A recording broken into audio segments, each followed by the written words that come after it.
सर्दियों की शुरुआत में ही ब्रेन हेमरेज के मरीजों की संख्या बहुत तेज़ी से बढ़ रही है।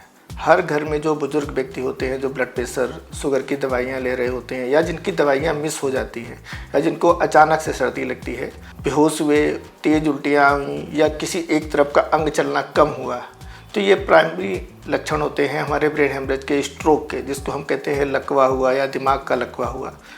तो अगर हमें सीटी स्कैन पर पता चल रहा है कि मरीज़ के दिमाग में खून का थक्का है, वो थक्का ब्रेन के किस हिस्से पर है उस पर निर्भर करेगा कि उसकी किस तरफ की लकवे की वजह से आवाज़ जा रही है या कोई हाथ पैर कब चल रहा है। सीटी स्कैन से हम उस एरिया को लोकलाइज करते हैं और बहुत सारे ऐसे केसेस में जहाँ पर हम उसको सर्जरी के द्वारा उस खून के थक्के को निकाल सकते हैं, तो उन पेशेंट्स में हम मरीज़ की रिकवरी तेज़ हो जाती है।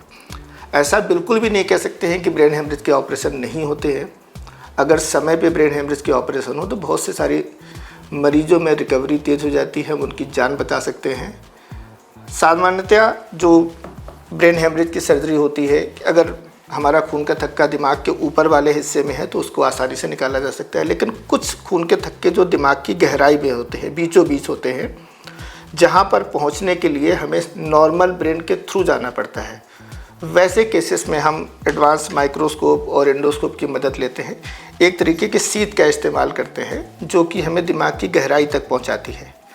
वहां तक पहुंचने के बाद हम अपने नॉर्मल इंस्ट्रूमेंट्स के द्वारा, बाइपोलर फोर्सेप या अदर इंस्ट्रूमेंट्स के द्वारा उस क्लॉट को निकाल सकते हैं, सक कर सकते हैं। इस प्रक्रिया में जो नॉर्मल ब्रेन होता है उसको डैमेज कम होता है, उसको नुकसान कम होता है। तो अब इन तकनीक से मरीज़ को काफ़ी ज़्यादा आराम मिलता है। सर्जरी के बाद रिकवरी काफ़ी तेज़ होती है।